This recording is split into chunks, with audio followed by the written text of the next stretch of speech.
What's up, everybody? I'm back again, joined by my good friend Gabriel, talking a little bit about Bears pre-free agency, as we're just a couple of weeks away from free agency getting started.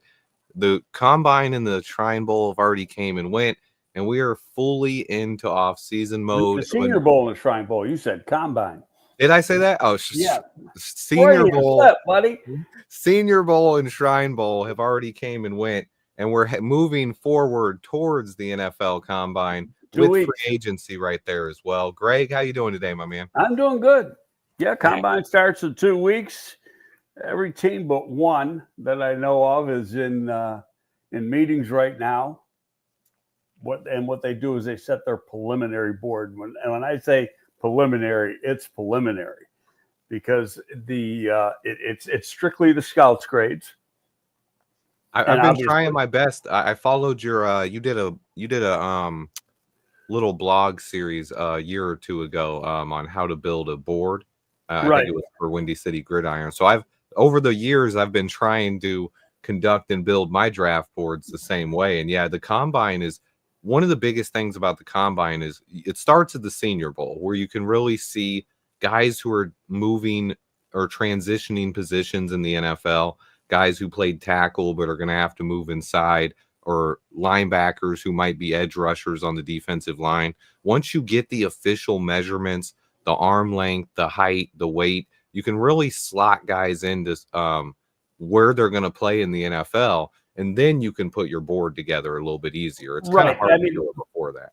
Part of it is, okay, you get the measurements from the Shrine game and the Senior Bowl. The heights are accurate. The arm lengths are not always accurate. One of the most screwed up measurements that we have, and it's strictly because nobody does it right. And at the Combine, they're very specific about it. And one person does every single guy and been doing the same, for the last few years. Mark Sadowski, who was with us when I was with the Bears and I was with the Steelers, he did it for a good 8 years. Okay. And he went to Tulane and he's an engineer by trade. So he made sure he did it right. But so you get, I'll give you a great example. This goes back, the Detroit Lions tackle, was his name Decker, right? Eric Decker, yeah. Or Taylor Decker. Taylor Decker. Okay, he gets measured in the spring of going into his last year and measured at 32.5-inch arms. So those people, they didn't like him. So he gets the Combine, he was a full inch longer, 33.5. So again, it's everything you see now, you just say, well, okay, looks like it's good enough, but I don't know for sure. The height, it's pretty hard to screw up the height. But depending on the time of day, their height can change by half an inch. Oh yeah, true. And I mean, you're taller in the morning, usually are in the middle of the day or afternoon. But I think sometimes it can be the arm length can be a little overrated if a guy has really broad shoulders and a long wingspan. Well, that's where people get screwed up with the wingspan. Wingspan is this, right? Fingertip to fingertip. And if a guy has real broad shoulders, he can have a long wingspan. What you look for, and actually it came from the NBA, is you want the wingspan to be longer than the guy is tall. Okay, so if a guy is 6'5", so that's 77 inches, you want his wingspan longer than 77 inches. Yep. Okay, and if it's shorter, then you got a problem. But it doesn't necessarily mean that the guy's got long arms. He could have 32.5-inch arms, but have such broad shoulders that, it kind of makes him look longer than he really is. And then the other thing is arm length is in comparison to your height. So if you're a 6'1" guy, you're a 6'1" defensive back, and you've got 33.5-inch arms, you've got really long arms. 100%. And okay, I think a lot of people don't know that. Who was it? the guy who used to write the book for Pro Football Weekly. Florio or no. What was his name? Noah, somebody who did. I did it for 5 years. The final 5 years they had it. But the guy who followed Joe Buchsbaum, he'd be doing he'd be putting on defensive backs, 6-foot defensive backs who had 32.5-inch arms, short arms. And I'm going, is he crazy? Those are long arms on a defensive back. So you got to look at how the comparison works. Yeah, as compared to the guys. Wait, Olin had 31.5-inch arms. He had short arms, but he was barely 6'2". Yeah, I think center is one of the few positions, especially even with this new regime, where they're not really looking for long arms. Tackles, you need the longer arms, you need the height. Guards, you want a little bit more arm length. You probably 32 inches can do okay inside at guard, but center, a lot of times the center is the one guy you can get away with the shorter arms. So I don't know if I'm really looking for that. This year's draft, though, is shaping out to be special in the defensive tackle. Did you see how many defensive tackles got invited to the combine? Well, there was 70 defensive linemen or something like that. Yeah, right? It's a almost bigger number double than there's ever been. Yeah, almost double the defensive tackles from last year. It's a crazy D line, right? And Daniel Jeremiah, who I've known for years and years and years, he's been on my other show a few times. He tweeted this out the other day. Well, I got a call here. Let me just take this for 1 second. No problem. This is a scout. Yep. I muted him. But basically, we're going to talk. I haven't talked to Greg Gabriel since the Eric Bieniemy hiring. Oh, let me unmute him. That was Teddy Monaco with the Rams, by the way. Oh, was it? Okay. I muted you so your phone call didn't come through for a second. So just FYI. That was Teddy Monaco with the Rams. So I just. Oh, okay. I muted you so your phone call didn't come through just in case you said anything. So anyway, I told him I'd call him right back. Okay. What was I talking about? Now I forgot my whole train of thought here. We were talking. Now I forgot it. Come on, you're young. You're supposed to remember this. We were talking. I was leading into talking about the depth in this draft. Oh, David, I know it was Daniel Jeremiah. Tweeted out on Monday, I think. He's got last year at this time, and you get more information, you get work on information, things change. Last year at this time, he had 12 tackles had the potential to become a starter in the league, eventual starter grade. He's got 24 right now.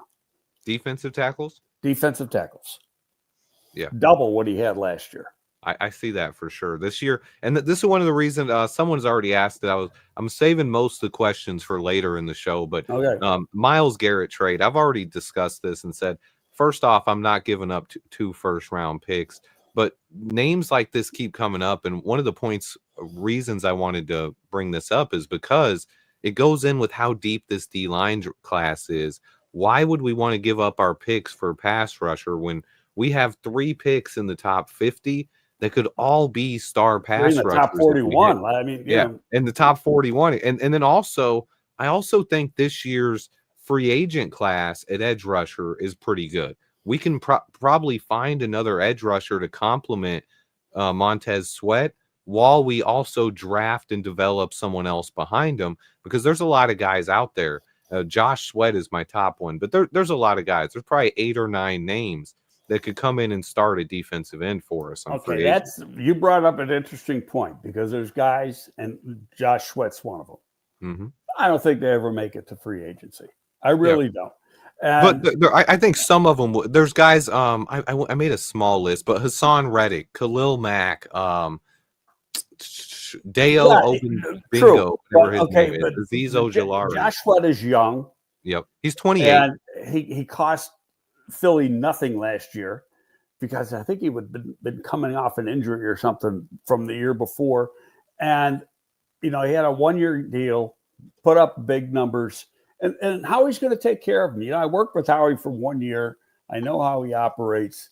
And he's going to keep the guys that he really wants to keep. Now, is he going to be able to keep him and that tackle Williams? That's going to be pretty hard because that's where it gets tough. They've also it's got the linebacker over the last Bond. couple of years, they're willing to let one of their free agents walk when they get older in age. They let Javon Hargrave leave. He went to the 49ers, and they continue drafting young defensive linemen behind him. They also have Brandon Graham. They also have Nolan Smith, who they just drafted. So I do think it's possible. Well, Graham's going to probably retire. Graham has been around. Graham was an old vet when I worked at Philly, and that was in 2012. I honestly thought he was going to retire this year, and he stuck around another year.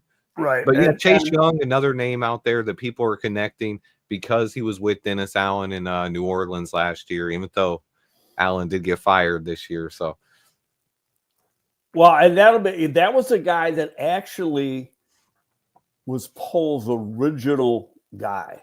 Yeah. And they couldn't get any of the medical stuff on him. And so they walked away from him and went to Sweat. And, they had an opportunity to sign him last year, and they still didn't have medical stuff. But now they've got a guy in the building who has actually coached them. A couple of them, because we hired a couple assistants who were in New Orleans last year as well. At least one. I don't have the entire coaching staff memorized. Yeah, well, they haven't named it all yet, but I got it from the Irish Bears got an ongoing list. Yep, I got one too. Yeah, but it's I don't. But basically, we have multiple guys now in the building who were with Chase Young in New Orleans. And when I go back to, I know when you're coming out of college and you do evaluations on prospects, Chase Young was one of the best defensive end prospects I've ever studied. No question. Guy was the guy. Now his NFL career he's had a couple freak injuries, and he hasn't developed into the guy everyone thought he would be when he was the number 2 overall pick in the draft. But he's a guy, I still am high on Chase Young. But to me, this is my question to you, because I tend to go back to those draft evals, and I'm still like, Chase Young has the potential to be the best pass rusher in the NFL. But after the wear and tear he's went through on his body and what he's become, how do you weigh that as where he is right now? Well, that's why the medical's important, Swifty, because he had one severe injury, but it was an ACL and nerve damage, from what I understand. And nerve damage can be a long time coming back. So now it's important that you get updated medical information to try to find out exactly where he's at. Now, still, you can't bring him in for a physical. So you almost got to go on, okay, what's Dennis Allen feel? What was his medical records in New Orleans to the best of Dennis Allen's knowledge? Because New Orleans doesn't have to hand the stuff over. After you sign them, they do, but they don't right now. So you're still a little bit of a guessing game. A perfect example of that was Pohl's first year. They signed the defensive tackle, and he flunked the medical because he had a Jones fracture in his foot, and which can be a long time to heal. And they weren't sure how long it was going to take to heal, so they passed on him. In the meantime, they lost a couple guys. Yep. So, but this is another great point, though. Chase Young, and this is where I struggle, and why I'm glad I'm not Ryan Poles making the decision, because to me, Chase Young is still young enough that I would be wanting to still bet on his upside and potential. But it's tough in the NFL sometimes, because after suffering injuries like that, a lot of guys just never reach their potential. And I've seen a ton of that over watching football in my career, and you've probably seen a ton of it too. Some guys, one of the reasons is they have to be in the right situation to reach their upside. And a lot of times after injuries and you leave your first team, teams don't believe in you and aren't going to support you and do what's best for you anymore. Then it's about what's best for the team. So a lot of guys just don't ever reach their potential. But Chase Young is a guy, I still see the upside there, and I'm still intrigued by it. Anytime his name's brought up, my eyes light up. I hear it. It's what's he going to cost is going to be part of it. does Dennis Allen, in fact, want him? After coaching him last year, does he want him? That plays into it. But here's the one thing, though, when you look at defensive ends, is that except for Sweat and Walker, who can also play inside, the Bears' defensive ends, their edge players are small. They're smaller, fast guys. Now go back and look at what New Orleans has had under Allen for years. All their edge guys are big guys. So it's like okay, what direction are they going to go? They're going to get rid of some of these smaller guys, or do a combination of the two, because some of these smaller guys got talent. Okay, like the Taylor kid, they gave up a 6 for him. I think it said so. I actually saw a study on this, and it was actually Dennis Allen has been a part of a coaching staff that has drafted 4 edge rushers in the first round. This is just first round. Obviously, after the first round, there's a lot more, but 2 of them were bigger guys. Those were Marcus Davenport and Peyton Turner. And then Davenport was a bust as far as I'm concerned. He had like one good year. Exactly. And then the other 2 were undersized speed rushers. He was there when the Raiders drafted Khalil Mack, and he was there when Von Miller was drafted as well. Both of those guys came much better. Yeah, Von Miller's a 250-pound guy. Mm-hmm. So he was on the coaching staff that drafted Von Miller. So that's interesting as well. It'll be interesting. What I knew what the profile was for, because it was pretty much the same profile that we had when I was with the Bears. Same defense. It was Lovey's scheme, and so I knew what they were looking for. I knew what they wanted at the 3 technique. I knew what they wanted at the 1. Okay, how is that going to change? I'm not as familiar with. I don't know either, but I'm going to find out. Yeah, but you can see what he's worked with over in New Orleans, but what does he actually want? What does he look for in defensive linemen? We don't know yet, but we'll probably find out, I would say, this offseason, because it's such a really good year, both in the draft and free agency for D-line. Right. What I want to do, though, is go a little bit about the process. We start to talk about it, and then we get on this other stuff, just so we get it through. Because what they do now, they do a preliminary stacking of the board by position. So let's say you start with the offensive line. You do the tackles first, then you do the guards and centers, and you just stack each position group as the grades are set now. And you read every report that you got, then you come up with I like to say it's a semifinal grade. What's not involved is the coaches' grades, because they haven't gotten at any time, they haven't really gotten involved in the process, only over the last couple of weeks. And that'll figure into it. The medical field comes into it. The workout comes into it. Obviously, the measurables. You got a couple guys, Banks from Texas, perfect example. Okay, plays left tackle at Texas. He's listed as 6'4". How tall is he really? I think both of the tackles are the top 2 tackles in the draft are Will Campbell and from LSU and Kelvin Banks from Texas. Both of those guys. Some people are questioning a lot. I've seen scouts say that Will Campbell's going to have short arms, and he's going to have. He had 33-inch arms last spring. Okay, so, and that's the thing. When we get these measurements, that's when we'll really see how the guard to tackle. Because right now, I don't see a lot of top quality tackles in this draft, but I'm seeing a lot of guards. How those guys I really like. The guy I really like, the more I watch, is the Missouri kid who plays tackle, but he'll be a guard. He's going to be a guard. Yep. Yeah. So I was actually, there's 2 guards, and I know a lot of people are saying guards don't go in the top 10 of the draft, and maybe we'd even have to trade back. But I've seen now Daniel Jeremiah and what's the other one? Another one of those. Dane Brugler. Dane Brugler also had, both of those guys had 2 guards going in the top 12 of their draft. And because their tape is so good. And one of them, they're arguably two of the best offensive linemen in the draft, period. And then the other one's the Missouri guy you just mentioned. Yeah, and he's really good. I think both of those guys, and this is something I think it'd be awesome if the Bears did. A lot of people would be like, don't take a guard in the first, but if you can take a stud guard in the first round, a guy who can come in, be a plug and play starter and long-term option protecting Caleb Williams, and one of the safer picks in the draft, I say you do it all day. Oh, no question. I mean, it depends.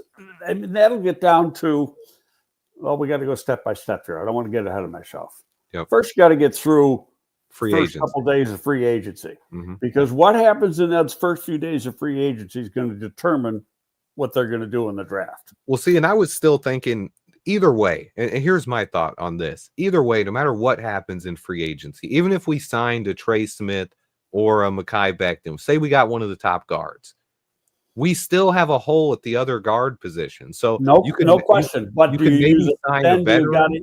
Do you use, then it could be, you could go edge with your first pick, and you're going to get a hell of a guard with number 2. Yeah, and that's the thing. And that's where it's kind of like this draft is so deep at the edge position. When I'm looking at it, I think we're also going to have a good chance of getting an edge rusher or a really, really solid interior defensive lineman on day 2. And that's where we have those 2 picks. And my thing that I'm looking at when I've done, I don't do them on my channel. I don't make them public, but I do a lot of mock drafts behind the scenes just because one of the reasons most of these draft boards suck. And that's why these mocks are so unrealistic. The boards are just so false. But my issue right now with the Bears picking at pick 10, this is not a top heavy draft. There's not a chance of the top player falling to us at pick 10. I think there's 2 guys that I would take if they were there: Abdul Carter and Mason Graham. The edge rusher. Neither one will be there. I think then that's when I'm looking at it. Of course, in the mock drafts, they might fall, but to me, I think there's about 0% chance those guys are there. And in that scenario, we already have 2 picks in the second round. If we could trade back and add another day 2 pick, even if it's third round, if we could probably move would back, be third, because you wouldn't want to move back. I did that exercise yesterday. I was looking at it too. Yeah. Yeah. You can go to 14, and if the team, you can get a third you're supposed to get a late third for going down from 10 to 14. But if the team's really driven to get to 10, they'll give you their third. Yep. You might have to swap another pick. And I was thinking we could even go down to I was thinking mid-teens, 15 to 17. Well, 15 is going to get you a solid third. 17 is where I was eyeing, and I was thinking it's probably not worth the second. It's the Bengals picking there, and they would have to. But 17 to 19 in that range, if one of those teams was like, "Hey, we'll give you a second," I'd jump all over it. But even in that range, I'd say that because the Bengals are a team that seldom trades down, and they got some money problems. I mean, it could be, or they seldom trade up, rather. They got some money problems, and, they got to sign some players. Yep. And so they're going to need all the picks they got, because they may end up losing some of these guys. Maybe, but they also could want to, what if they lose T. Higgins and or if they end up trading T. Higgins and get extra draft picks? You never know what could happen there. I was just exploring it because I do believe I get it. The talent, we're in a perfect spot right now, because I believe it's about 50 players deep of guys who could be borderline first round players. And we're still early in the process, but we're sitting right there with those 2 picks high in the second round of guys who some years could be first round picks. And I think we're in a great position. I guarantee at least one of those second round picks will have a first round grade on the Bears board. Yep. And I'm potentially both. Yeah. And there's a chance they both could, because no 2 board. I say this all the time, and almost want to drill it into people's heads. No 2 draft boards are alike. And with all the perfect example is Daniel Jeremiah and Dane Brugler. Their top 50 are totally different from one another. They are so far apart. Yeah. Okay. And that's exactly what, and both of them are good people. Yeah, I tend to lean a little bit closer towards Jeremiah's, but he was missing 1 or 2 players I think are definite top 50s. And so now he always gets a pretty good inkling of what the Bears may want to do, because he's tight with Ian. But a week from now, Ian might not be a Bear. Yeah, he had his official interview this today. morning. Yep. If you listen, if you listen to, and I've had text messages with 4 quality insiders, and all of them say the same thing. It's his job if he wants it. And they say, well, so why? Well, part of it is the agent's brokering the deal. His agent and Cohen's agent are the same guy. Okay. So they, and there's some of this stuff, that Ian doesn't like this power structure. Well, nobody knows what the power structure is. Yeah, because I've heard that as well. Yeah. Okay. But I think this is one thing I think those people are overlooking is I do think Liam Cohen, while some people will look at it as you're doing it backwards if you hire the coach before the GM, I do think Liam Cohen was one of the respected young and upcoming coaches around the NFL, a guy that besides Ben Johnson, if you would have got rid of Ben Johnson from the coaching cycle, Liam Cohen would have probably been one of my top 3 hires. He just wanted he wanted Balky out of there. Yeah. Which it was the owner's fault for keeping him. Balky, I know Trent Balky, and I'll tell you a story. We had lost Phil Emery. So Emery had gone to Atlanta as director of college scouting I think director of college scouting. So I needed a scout. Balky had worked for Washington, and he is, I don't know if he was out of contract or what, but I had known him, been on the road with him, actually liked him on the road. He was friendly and everything else. So I was thinking about bringing him in for an interview to talk to him. And then I called Washington. I'm not going to say who I talked to at Washington, but a guy I've known for a long, long time and really trust. His said to me, don't let that motherfucker anywhere near your building.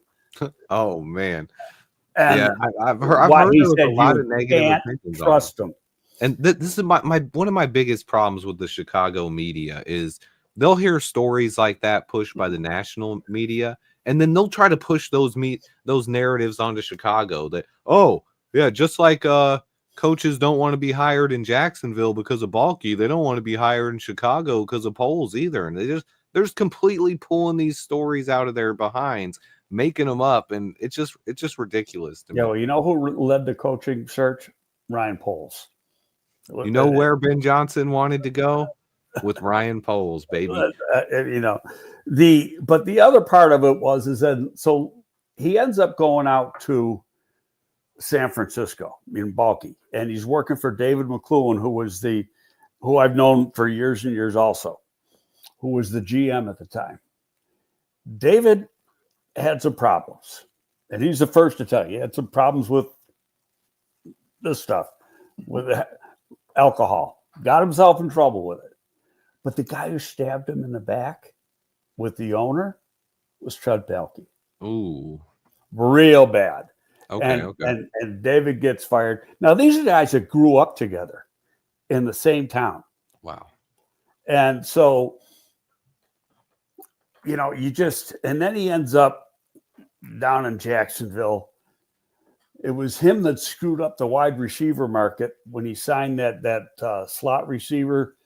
I can't think of the Christian Kirk, from Arizona, yeah, and way over. Gave them huge money, and that was the year. I still don't understand fans with this. People are still mad at Ryan Poles for not overspending in free agency when we saw firsthand what overspending in free agency. The Jags spent more than any other team in free agency. I know. They haven't won. But that goes back to when Ryan Pace was here with that one with Christian Kirk. Exactly. But he did it a lot, and he just screwed up the market. Part of that, though, tells you it's not a bad place to work because the owner doesn't know what the heck he's doing, so he lets the GM do what he wants. And if Ian Cunningham is a guy I do believe would have some success down there. So see, Ian's been brought up by some good people. Started off in Baltimore, and now I saw a thing the other day, and that Ian wants to bring Joe Douglas with him. Now, Joe Douglas didn't have success at the Jets. I've known Joe, God, 20 years at least. Joe's a very good scout, very good evaluator. Ryan Poles had hired him. He was only here 1 year as a director of college scouting. Then he went to Philly and worked for Howie as a director of player personnel before he got the job. But Joe is a real quality guy. Ian's connection with Joe is at Philly and Baltimore. So they've worked at two places together. And if there's truth to that he wants to bring Joe Douglas with him, that's another quality guy that he's bringing in the door with him. It is, yeah. And I mean, do you still, so last time we spoke, it was 2 weeks ago. It was before the Eric Bieniemy hiring. So I do want to touch on that in a minute. Okay. But do you still believe, because I believe you said at that time, you believe that Ian is going to take that job in Jacksonville? Yes. Okay. I mean, I would, to me, I think it'd be huge. I think it's a perfect year for it. Us adding, if we could get another pick in the third round for this year, we could even take a running back or another D lineman in that pick or a center. Like, I think it's a perfect year for it. He could bomb in the interview. You never know. Yeah. But he's been a finalist before, so I don't think he's going to bomb. And when you got the same agent trying to broker the deal, that tells me that he's already talked with Cohen. Yeah. I believe they probably have some kind of connection already. Yeah. Right. So, I mean, we'll see. And today, I think, is the last day they're doing the virtual interviews. They've been doing 3 a day. So Ian was the first one today. There might be 1 or 2 more today. And then they'll probably bring in 2 to 3 finalists. They gotta bring in at least 2, because you gotta interview 2. Unfortunately, the way they do it, I just think it's ludicrous. But you got to bring in 2 minority guys for face-to-face interviews, in-person interviews. You're doing it. If you've looked, of all the guys they've interviewed, there's really only been 2 white guys. Yeah. All the guys have been minorities. Why do you got to have to, Now the guy who's the interim GM, he's involved too. Okay. Yeah, I think Ian would be a perfect fit. I know it might not be the perfect situation for him, but they do have a quarterback. They do have a coach that's an offensive guru, and I think Ian is a guy who would be good for that team. And I wouldn't mind Ryan Poles being friends with another GM in the NFL that you could, work out some deals with if necessary. Yeah, the only thing is that if I'm Ryan Poles, Ian Cunningham's not sitting in those meetings right now. Yeah, I think he might not be because of that. Depending on for the guys, I'd let him in the room for the guys that he's seen, to talk about the guys he's seen, and and then out for the rest. Only until you know what his future is, and that's going to be another week.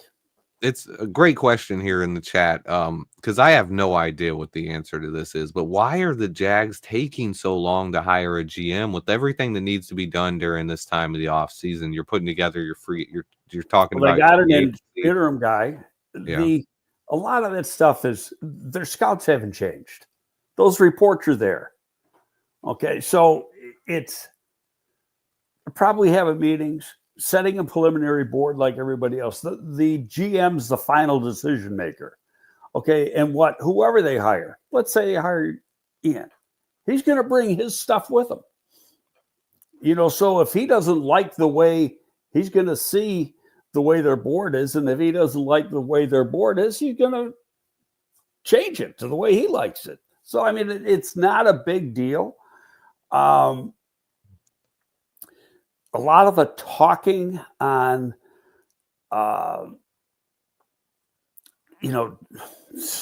free agent talk, trades, things like that begins at the combine, which starts in 2 weeks. Yep. So he's fine. That job's probably going to be filled by Monday or Tuesday. I think, it's got to be filled within 2 weeks. So, I think it will be filled soon. Well, it has to be filled by the time they go to the combine. That's a league rule. Otherwise, they got to wait.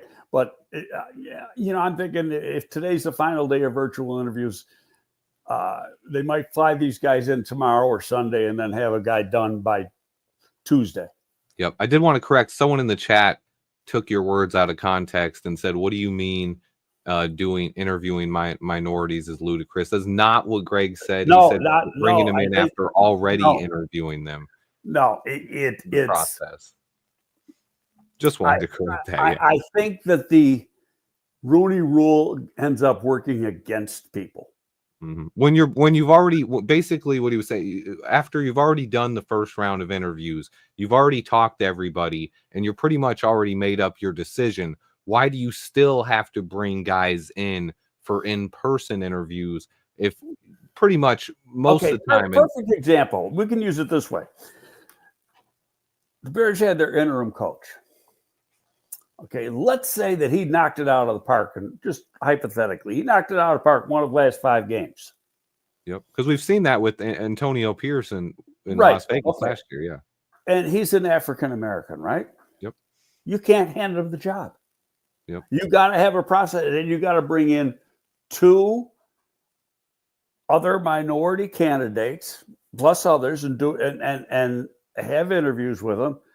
And what could happen then is that could all of a sudden scramble the guys, the people who are making the decisions, brains. Well, this guy sounds better than the guy that just coached us to a 5-0 record. You know what I mean? It's also a race after a coach gets hired. Like, it's a race against other coaches putting your coaching staff together. So sometimes if other coaches get hired first because they could hire a guy who wasn't a coordinator last year, he's a guy who took a year off, that guy could have an advantage. So it's just something I just wanted to correct because he took you out of context there. I just wanted to correct that. No, it wasn't. I did want to get your thoughts on Eric Bieniemy though, because we hired him the day after we last talked to you, and I was over the moon with this one. This one surprised me. I thought it was incredible. I think Bieniemy's I like him more than Matt Nagy, and I've actually seen since the Chiefs lost the Super Bowl, a lot of Chiefs fans have went to the social media saying fire Nagy, we miss Bieniemy, yada yada. But what are your thoughts on that hiring? I thought it was a huge one. Well, let's go with the last part first. It's Andy Reid's game plan, and Andy Reid's calling the plays. So 100%, yeah. You know, I like it, and I don't know this for sure, but it wouldn't surprise me that Poles helped push that one along a little bit. Poles has worked with them. Yep. They had a connection in KC. You got guys in the room now, in the building. Bieniemy's been an OC. He's been a play calling and a non-play calling OC in the league. And you've got that linebacker coach that they hired, who's been, what the hell's his name here? Oh, I lost it. Oh, the linebacker. Here it is. Richard Smith, who's been a defensive coordinator in the league. And is actually the weird connection. He's actually the father of the defensive line Smith. Coach we just got rid of. Yeah. Yeah, Travis Smith. And that was awesome, yeah. And Travis ended up somewhere, where the hell, like right away. And some of that stuff may have been in the works, and you just never know. Because what happens, these guys who are in line for these head coaching jobs, they're putting their staff together before they even get the job. So, yeah, but that is kind of weird. But that guy, I've seen him coach, and I didn't know the relationship between him and Travis. That guy's a good coach. Real good coach. Yeah, 100%. I've read nothing but positive and glowing reviews on him. And to me, I think Eric Bieniemy, he was a former running back. He's a guy who specializes in the run game. And him together with Ben Johnson, I think the Bears are going to get back to running the football this year and establishing. I think that will really help the offensive line. I think a lot of these guys, we saw it over the last couple of years. Our offensive line did have some changes. But the 2 previous years before this season, we were top 3 in the NFL in rushing. So and it was mostly the same offensive line. And this year to last year was pretty much the same other than Coleman Shelton. So these are some guys, we have guys who can run block, but we have to actually commit to the run and establish the run. Is that? Back to running the ball. The offensive coordinator comes in and during OTAs changes the run scheme. Yep. That was I thought that was ridiculous. Yeah, that was the first big mistake that I thought Waldron made last year was we ran the ball so well. And it was we ran outside zone, similar to what Waldron was already running in Seattle. So why switch that up? Why go away from the one thing this team did effectively? To me, that was the first big mistake that Waldron made. There's a lot of mistakes he made. Yep. But what are you gonna do? I do think sometimes things happen for the better. Just think, if they don't bomb like they did, we don't get Ben Johnson, and we would have been stuck. I'm gonna tell you what. Imagine if we won. I'm excited about this coaching staff. They've got some really good guys. This is what I tried telling fans. Like, imagine if Matt Eberflus wouldn't have messed up this year and wouldn't have wasted timeouts and lost games. Imagine if Caleb would have got better towards the end of the season and this team would have ended strong and we end up stuck with Matt Eberflus for another at least 1 or 2 years. Right now we're in the best case scenario. Eberflus is gone. We got the better coaching staff than I've seen. Obviously it's on paper right now. We have to see it on the field, but Ben Johnson, I could not be happier with him as the hire and the staff he's put around him. I'm over the moon. Like it. I mean, he's got coaches in the right area. Dan Rouchard, the offensive line coach, you go back and there's people who just rave about him as a line coach. Yep. Very good line coach. The defensive assistant, who's really going to be, he's going to be, what was his title? Defensive quality control and assistant defensive line, Bill Johnson. That's only because he's like 69 years old. Yep. Okay. One of the best line coaches ever. But he might not have enough gas in his tank to be the lead guy it's anymore. Special because he's a guy who was already had 1 foot in retirement, had already retired once, and he saw something special in Chicago to come here and be an assistant D-line coach to help develop a younger coach, and he bought into whatever Ben Johnson is selling. Clearly, Ben Johnson is highly respected throughout the league. That's what I took from that. Yeah, and Jeremy Garrett, I've talked to a couple people who've seen him coach. I've never seen him coach, and he said he's really good. And I've seen Johnson coach, and Johnson is really, really good. A lot of old school to him. And I'm prone to old school guys. I'm sorry. Yep. But this Garrett is a young guy, a lot of energy. If you look at the defensive line they had at Florida this year, they did a really good job. They changed up their scheme a little bit. He came in there after Gervon Dexter was gone, so Dexter never played for this guy. Yeah. And he's a good young coach, and you got the two of them working together. You know, that's good. That's going to be nice. I only see one more coach that he has to hire, I think, and that's a safeties coach. Yep. Unless they have that, who is the guy? The nickel coach they brought in. Yeah, but the nickel is their own position. Yeah, but I did read somewhere that he's a guy who has worked with safeties before, and it's potential that he's Cannon Matthews. Yeah. Potential he could do that, but yeah, we still would need a safeties coach. Well, you know who else is a DB coach? Is Dennis Allen. Dennis Allen. Oh, Dennis Allen. Yeah, he's a DB coach. Yep. You know, so do you have to? No, I mean, but I would think there's still going to be one more. They kept, it was put out Monday or Tuesday that there was they were holding on to 4 coaches. Okay. Yeah. The quality control coaches. Guys, right. I talked about it. Yep.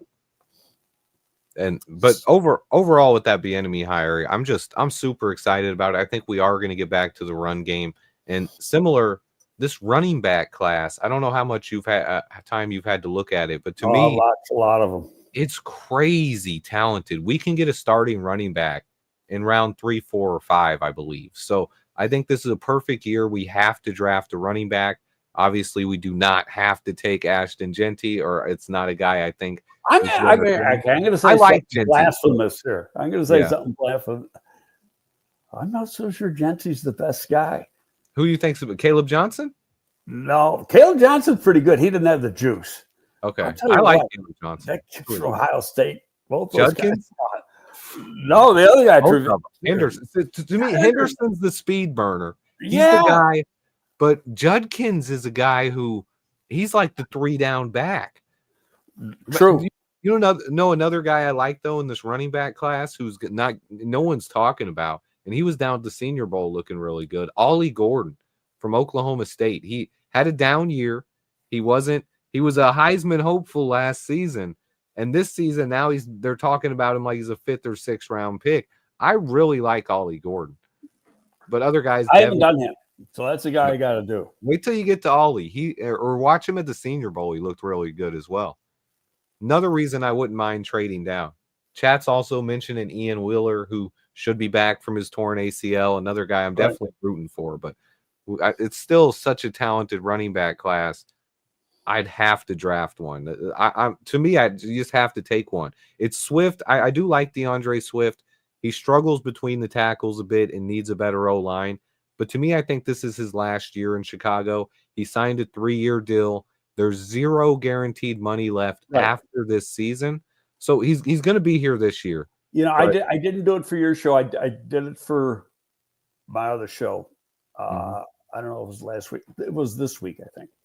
And I got a hold of some people in Detroit because there was this narrative going out that Ben Johnson didn't like Swift. Yeah. Johnson, it's totally false. Yeah. Totally false. Like most narratives are. He got rid of him. Well, no, he didn't. He was the offensive coordinator. Offensive coordinators don't make trades. Yep. Okay. What happened was they got to the draft. They had Gibbs up high. Gibbs fell to them. They took Gibbs. 2 days later, they traded Swift because they had 2 guys that were similar. You already had. You can't use Gibbs and Swift together. I agree with that. So it was like, let's get some, and they got a 4th.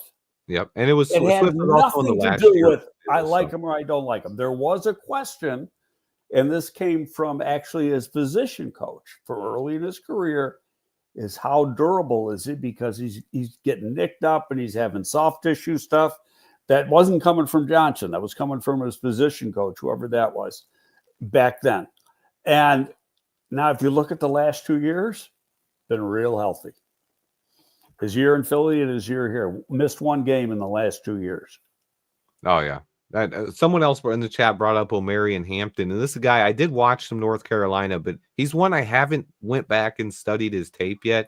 Have you had a chance to really watch good? Yeah, really good. Him and Caleb from Iowa. Caleb Johnson, yeah. Yeah, really good backs, shifty, good vision, strong. It's how fast are they going to time? You know, I mean, there's nothing. Hey, there's very used to be in the NFL. You saw a lot of long runs. You just don't see that anymore. But I mean, guys like Caleb Johnson are fixtures in the NFL. Johnson and the North Carolina kid Omarion are very similar type players. To me, and that's why when someone says that Omarion Hampton's the best back in the class, I can't even argue with people if they have another running back rated higher, because this class is just so talented, and that's why I do think Ashton Jeanty. I do think he's the best back in the class, and I have him ranked. I think he's only going to be 5'7". 5 foot. If he measures 5'7.5", I think he's going to be when they measure. No, I think he's bigger than that. I look at the tape and then I see him standing next to guys and they're like this much taller. I think he's bigger than that. I don't know. We'll see. But if he's 5'7", I definitely would. That would definitely move him down my board. I don't think he'd be my number 1 running back at that point in time. Guys like Caleb Johnson would jump up. Guys like Omarion Hampton, Travion Henderson, Quinshawn Judkins, and it's just such a loaded class. I do really like. Khalil Herbert was. Khalil was 5'9", 5'10"? No, he wasn't. He was 5'8". Was he 5'8"?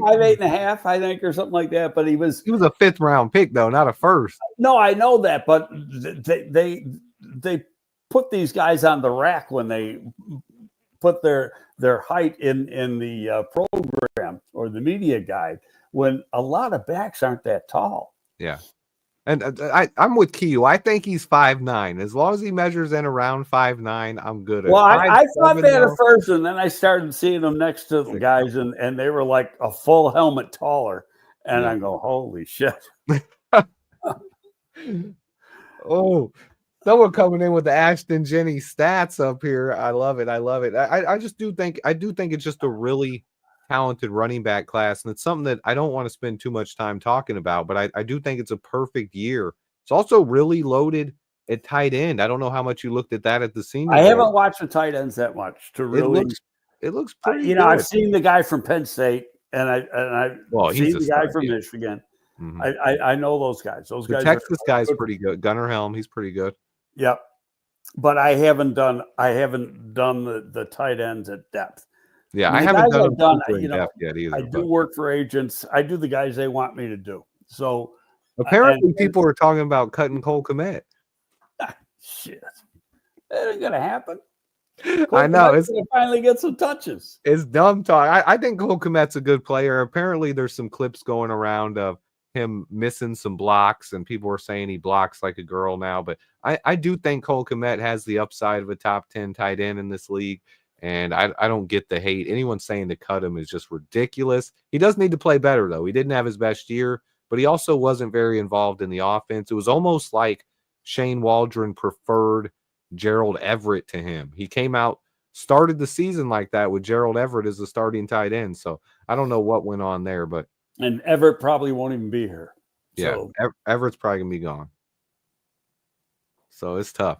Where Waldron ended up somewhere is he's in Jacksonville, isn't he? Yeah, where Ian Cunningham could go, and that's would Cunningham want to go work with Ian? One of the things about Ian is going there, or with Shane Waldron, going there. Trevor Lawrence isn't a guy who needs to be developed. Well, he does need to be developed a little bit, but he's not a rookie.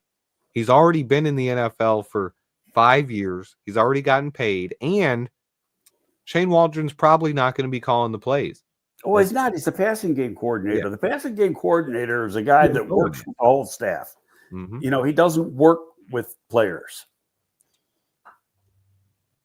It's more of it's almost like advanced scouting, where you're looking at what can potentially, you help with the game plan in that you look at stuff that you think,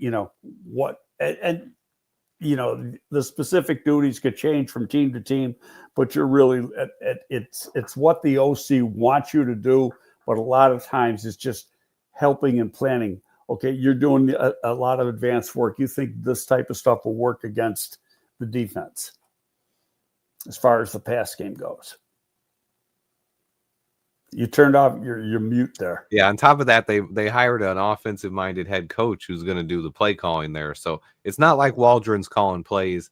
He's there to just Cole and Waldron's work together in LA. So there's a connection. There is a connection. They have worked together. Very true.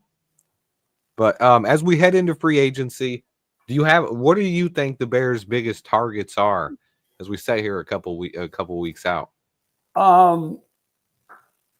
Obviously, O-line. I had a list. I don't know if I still got it. I know I put one on here. I can get in. You won't lose me, but I can still look at this list. You can see me still, right? Yes, sir. Okay, so I got some targets here.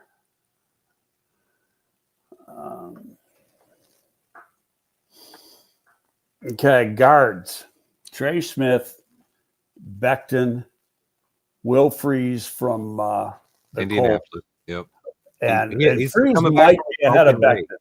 Yeah, he's coming back from. He did suffer a broken leg, I think. Broken leg, but he's 4 months. He's actually more than 4 months out right now. Yep. And it's a 4 to 5 month injury, so he's probably doing stuff now. He had a broken tibia. They put a rod in to help with the healing, which always get you back into rehab and get you back doing stuff a lot sooner. But I got those guys, Smith, Becton, Freeze, they're the top three. Then I got Patrick McCarry. I just don't know if he's a fit for what they're going to do for Baltimore. And then one other guy is Ben Bradenson with Tampa Bay. But I would think they're going to get one of the three. It's which one. And I just, my sneaking suspicion is Trey Smith doesn't make it to free agency. Yeah, I think that's very likely possibility. Only because the way you look at that line, and they signed Jawan Taylor a couple years ago, free agency, gave him a shitload of money, and he sucks. Mm-hmm. And they drafted a guy to play left tackle last year. They didn't get him in the first round. He was up and down. They had to move Rooney out to left tackle. So they may have to. I would say it's a pretty good bet they're going to end up drafting a tackle if they get the opportunity. But and for my money, he's the best offensive lineman they have. I've watched 12 games of him, thinking that he was going to be available, and even going into the Super Bowl, I thought they only got $11 million. You can restructure stuff, so they got a lot more there if they want. But when you look at it and say he's their best guy, how can you possibly get rid of your best guy? But the problem is when you watch their defense, Nick Bolton is their best guy on defense, and he's a free agent too. Yep. No, that's true. I mean, they got guys they got to take care of. Well, hey, we're going to know in 3 weeks. Yeah, 100%. That's why I think it's coming around. I do think even if we get one of those other guards, I think we should look into adding a veteran guard as well. It's a good market for veteran guards. The guy from the Detroit Lions, Kevin Zeitler, has had a good long career. Brandon Scherf from Jacksonville, a guy who's he has gone downhill in the last couple of years. I know, but here's the thing: if you're trying to fill this offensive line, I want to grab a young starting guard and a veteran guard who can compete and help our rookie develop, because we're going to draft a rookie as well. And that way your rookie doesn't have to come in and start day one. He's going to have to beat out an aging veteran at that point. Okay, but then just to argue with you a little bit. Let's say you get a Becton or a Smith. Mm-hmm. Both those guys are going into their 5th year. Okay, that's a veteran. Yep. I'm not for signing a 35-year-old offensive lineman. Yeah, I'm usually. To me, it's a Band-Aid. I know Ziegler did not play. He was hurt and didn't play in the playoff game. Yeah, and that's why I think a Band-Aid. Sometimes I think a Band-Aid is needed, though, when the offensive line is as bad as it is. When you're going to need potentially 3 new starters on the interior, to me, I'd want to at least have 3 starting options coming out of free agency. And that way, when you're heading into the draft, you don't have that glaring hole. You're like, oh, we need a right guard. We have to draft a right guard. Or we need a left guard. We have to draft a left guard. And that's where a guy, where if you get let's say we get Mekhi Becton, right? And at center, you can either way. Either we sign Drew Dahlman or we bring back Coleman Shelton, right? So there's 2 of your interior spots, but you still have that other giant hole. That's where you're probably not going to get you're not going to get Trey Smith and Mekhi Becton. You're not going to get Trey Smith. One or the other. Or I'll tell you what now. I don't know if you've done stuff on Fries. Yeah. That sucker is really good now. Yeah, and that's why I'm fine. I'm fine with taking Fries. Now here's the thing though, Swifty. They got him. Spoke Track has got him listed as the 2nd highest guard money wise in free agency. 14.1 million. He might be worth it. He's played really well. Oh, I know he has. He's really good, and he's a tough son of a gun, and he's big. Well, they're all big. Becton's big. Smith's big. Center, you got the guy from Atlanta, Drew Dahlman. Yeah, and Atlanta's over the cap. Yep. If anybody's got a chance of hitting, they're like 14 million over the cap or 11 million over the cap or something like that. So there's a chance that he's going to hit the market. The only other guys, what the hell's the name here? Multiple teams. Go ahead. Evan Brown played for Arizona. Evan Brown is a center guard. He's played a little bit. He's played for Ben Johnson. Yep. In Detroit. He was with Detroit last year, I think. Not 2024, but 2023. Right. And he's available. And there's Bradley Bozeman, who's also really, after Dahlman, there's a drop off unless they think Evan Brown is good enough. Multiple people commenting they think Amegadjie is going to play tackle or going to play guard. I don't think so. He could, but I don't think so. I think right now he's still a tackle. Yeah. Yeah. In fact, I think that he may end up being the starter at tackle. That's just my gut feeling. That's tough. I think Braxton Jones is slept on a little bit much. As long as he's healthy, my only worry with Braxton right now is that injury he suffered. It's supposed to be minor. He's supposed to be ready for mini camp, but we'll see if he has any lingering problems with that, or if it causes him to lose some anchor, then it's not going to be good for him. And then you might be right. Here's my thoughts on Amegadjie. When you go back and you watch his Yale tape, where he totally dominated, but he's playing little guys. Mm-hmm. But he is a very, very, very good athlete.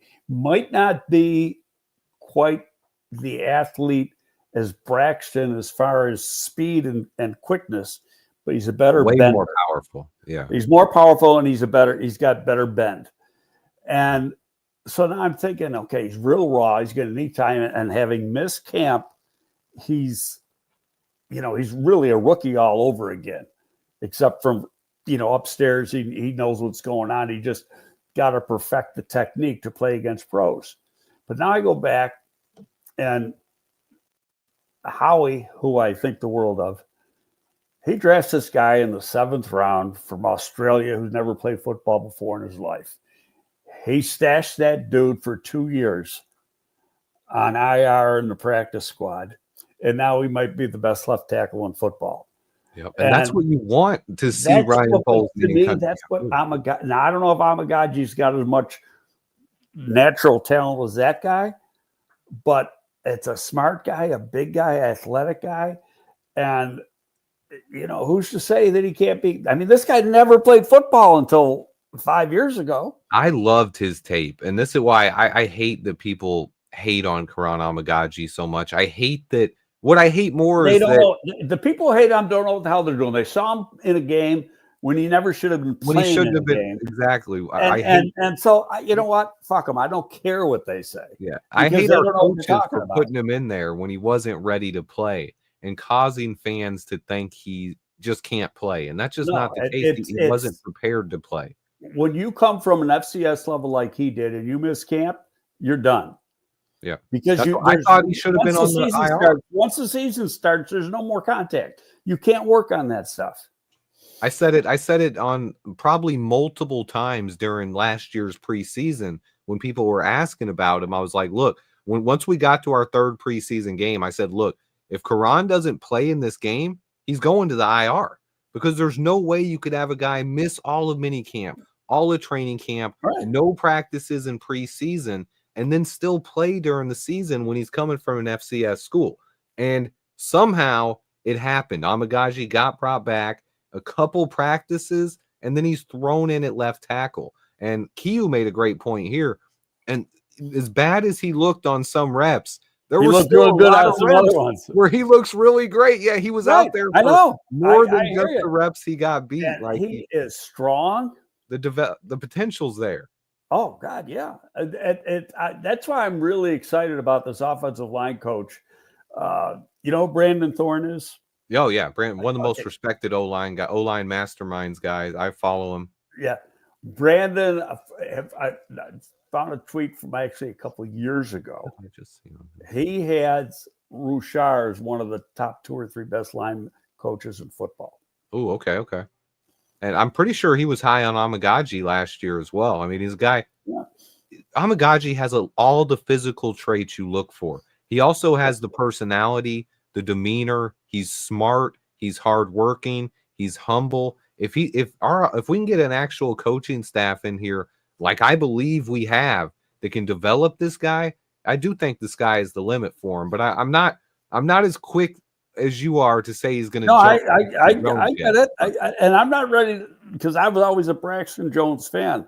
I don't know how Braxton fits into Rashard's thinking. Yeah, and to me, it's really how does he recover from that injury? If he does struggle, then we're probably going to add a tackle in the offseason. Well, he could be a swing tackle now, and you still got him on a rookie contract. Yeah, and that's one thing where people say move to guard, even if we need 3 tackles minimum. So it's not. See, those guys are so long, it's hard to put them in guard. Mm-hmm. I'm not saying you can't do it. Pryor's real long, and he played it, but he didn't play it real good. But it's just harder to have a real long guy like that playing inside. It can be done, and they may do it, but that's going to be up to Rashard. They got another coach too. They got to hire an assistant offensive line coach, and that guy's usually a young up and comer, but a guy who spends a lot of time with the young guys. Yeah. Ooh, they're saying maybe Kiran should set for one more year. I think with a full off season, a full training camp, a full mini camp, and if he can get a lot of reps in preseason, I think Kiran could be ready next year. But it all comes down to that. That's a lot of ifs. He has to stay healthy through all that, and we know offensive linemen get banged up, so it's just something we have to part of it is that because you've got a new coaching staff, you get an extra mini camp and you get an extra couple of weeks of the off-season program, and that'll help him too. So here's my question: you're saying Amegadjie you think has a chance to be the starter at tackle? Do you think there's a chance? I'm not ready to lock it in yet. I want to see him, but I think that looking at his traits, looking at his skill set, what God gave him. I mean, that's a high first round pick with what God gave him. And that's what I tried telling people last year. I've seen so many negative comments about Poles wasted a pick on an injured offensive lineman. It's like, guys, if he wasn't injured and he didn't miss the whole season at Yale because he got hurt like week 2 or 3.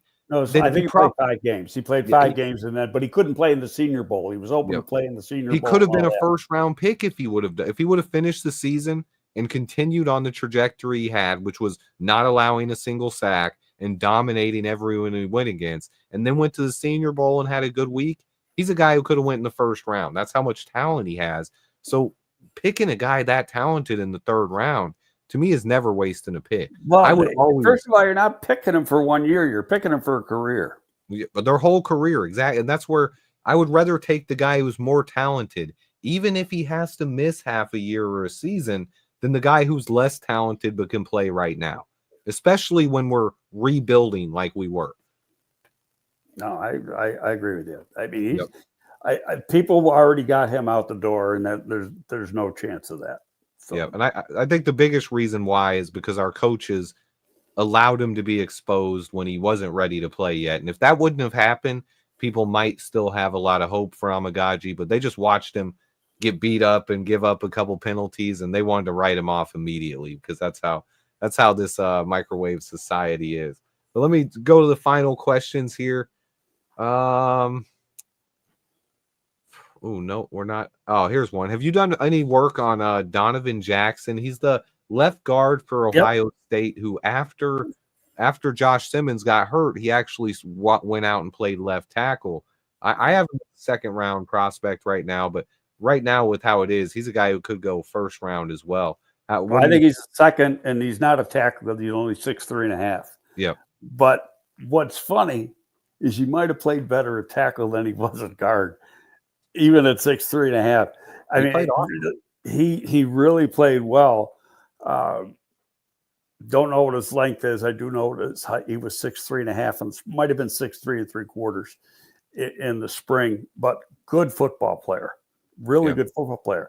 Now I'll tell you another thing that would be interesting too. One of the guys they interviewed for this offensive line coach was his offensive line coach. Yep. Could have asked him questions about You're him. darn right they did. And the other left tackle too. Because I also really like Josh Simmons, the guy who was the left tackle. I just can't see Poles pulling the trigger on a guy coming off an ACL. I've said the same thing. Yeah, as much as I like Josh Simmons, when you have Braxton Jones, who's coming off an injured ankle, and you have Amegadjie, who's coming off a really bad hamstring injury and coming back from that, you can't really draft a guy who just tore his ACL, because then you're just, to me, so that actually, makes it what Amegadjie thing was he had a torn quad. Quad. Yeah. I don't know. And it took longer to heal than the doctors felt. I mean, that's one that's a tough injury to come back from when you're a big guy with that much power as well. Another thing they haven't, and maybe they won't name it.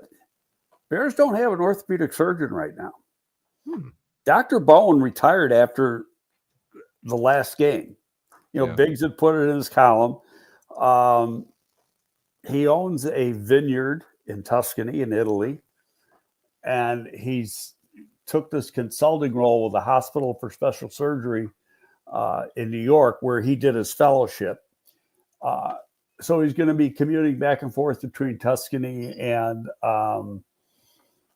New York, and step down. He's been the Bears orthopedic for the last 20 years. He's operated on me. He's a really, really highly respected orthopedic surgeon. But as of 2 weeks ago, because my internist is the Bears internist, as of 2 weeks ago, they were interviewing people, but they hadn't hired anybody yet. Okay. Samo loves Donovan Jackson. Someone in the chat also asked, what do you think of the Bears needing a veteran QB to sign to back up Caleb? I'm still okay with Tyson Bagent. Yeah, I think he's a great backup. Yeah, he's fine. Yeah. Put it this way. He's better than what Detroit had last year behind Goff. Yeah. You want a guy who has a little bit, I mean, he doesn't really have a ton of upside, but a guy who is going to come in, work hard, fight. He knows the system. He's been here. He's gonna know what he's doing. He's a guy who will learn the playbook, work hard, and he doesn't cost us any money right now. Why do you want to pay big money for 2 more years? 2 more years, you're going to lose him. Somebody's going to sign him in free agency. Yeah, he's going to be gone in 2 years. So why not, you take advantage of this time now, where you don't have to pay a veteran backup. We'll need one after that, but right now we're good with just him. I don't think we're willing to trade. Sports from the Trenches did ask, what would you be willing to give up for Myles Garrett? Nothing. Nothing. I'll put it this way. Right now, Myles Garrett's not available. Right now, that's exactly the guy out in Oakland or Las Vegas is not available. Hendrickson is not available. He's the only one I think could become available out of those names, and I like him. Yeah. Okay. The Bengals have a lot of stuff going on this. They have T. Higgins as a free agent. They got to get a new deal done with Jamar Chase, and they've drafted pass rushers in the last couple of years. They took Miles Murphy in the first. They gave Sam Hubbard some money, and they drafted Joseph Asai and someone else this last year. I think Jackson McKinley or something. But they have a lot of young players on that D line. So. No, they do, and it's not a team that has traditionally gone overboard on spending. Mm-hmm. I mean, if there's a mom and pop organization, that's it. But they've gotten a lot better.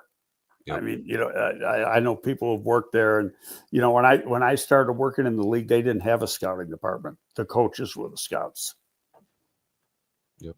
DJ Prophet asked what your thoughts are on Landon Jackson from Arkansas in the second round. I think he's a good fit. He's not one of my personal favorites, but I like Landon. I probably like him a little better than you do.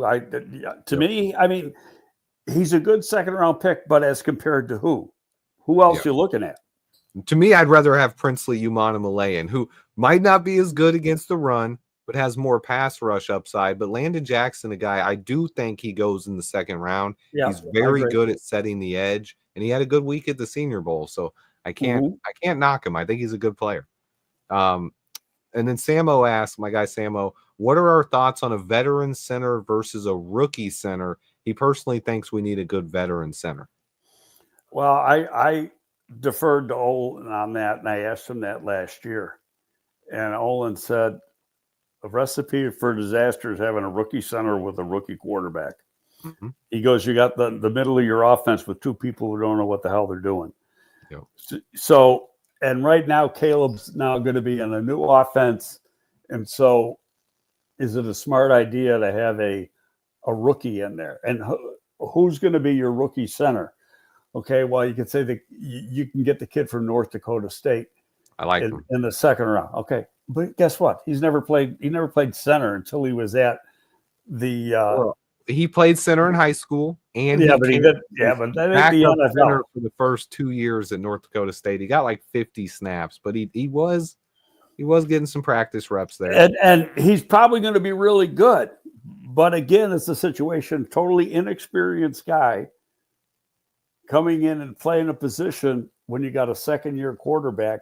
And the center, it is better than Caleb being a rookie, though. At least he's not a rookie still. But it's the center's the glue of the offensive line. And so that's why getting a guy, whether it's a Drew Dahlman or Evan Brown or whatever, and it could be Bates. The new coaching staff will make a decision on that. Bates never got hurt in Buffalo, and then he comes here and he has concussion problems and stuff. Yep. I think did I see one more question? That might have been it. I think that might be it. Greg, free agency's coming. The draft is coming after that. We got the NFL Combine. I'm excited for this offseason. Yeah, we got the next time we do this will be like 3 days before free agency starts. Free agency starts at 11 o'clock Monday the 10th.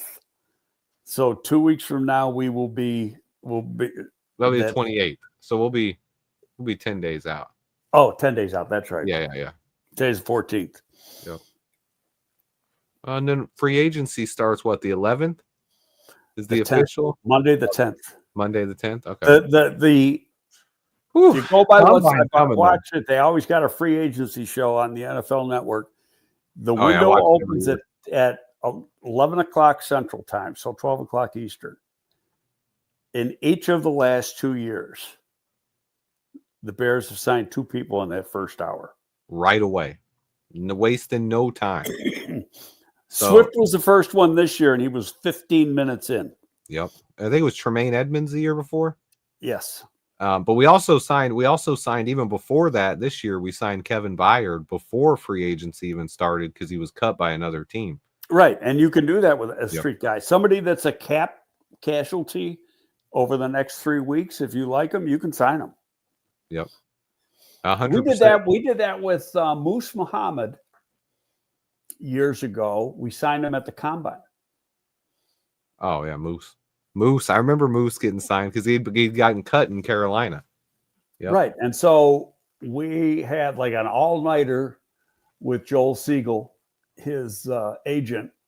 We went till I got the deal done about 2 a.m. Okay. Yeah, 100%. Great stuff. Last question. They say probably got to draft 2 O linemen in the top 3. I think most likely you got to take 2 O linemen or 2 D linemen and then one of the other. But Samo asked, what about drafting Gray Zabel? He said the name wrong. Gray Zabel, and start him at guard for a few years and then move him to center. I think he could come in and be your backup at all 3 positions right away. Well, he might be good enough to start as a guard. Do you want him calling the offense, making the line calls? That's what the center does. Yeah, and that's. I mean, there's going to be guys that are better than him. It's as compared. I like him. It's as compared to who, and how they got their board set, because we're never going to know what their board's going to look like. What the offensive line coach is actually looking for profile wise, like, Booker from Alabama, guy is really good, but they do a lot of, you look at Detroit, they had very athletic linemen and they did a lot of outside zone type stuff, and having their players is Booker the type of guy that you can play in that kind of offense because he is so damn big. Now, Becton is athletic as hell, and Trey Smith is athletic as hell, and so is Freeze. But I don't think Booker is quite that athletic. I think he could be. He did look athletic. I don't think he makes it the second round. I'm not saying he's a slug. He just, Someone commented we need to draft him in the second round. I don't think he makes it to the second round. But that comment also said 20, let alone the second round. Yeah, that comment also said we have to take Zach Frazier too, who was taken in last year's draft. So I don't he's a starter for the Steelers at center. He's not in this draft, but yeah. I appreciate you, Greg. As always, man, it's an honor talking to you. We're heading into the combine and free agency. So you guys save your questions. Right. 2 weeks we'll be in combine. We'll be right in the first day of workouts. There's maybe second day workouts. Right at the combine there. I might even be in Indy. We'll see. Who knows? The offensive line is last this year. Yep, I did see that. Yeah, used to always be first, but now they're last. And they saved the big guys. We gotta wait for them last. Yep, they saved the big guys till the weekend. They get the skill positions and the defensive ends out of the way and stuff. But Greg, as always, man, it was an honor talking to you. We'll be back in 2 weeks, guys. Okay, see you later. Thank you. Bear down and.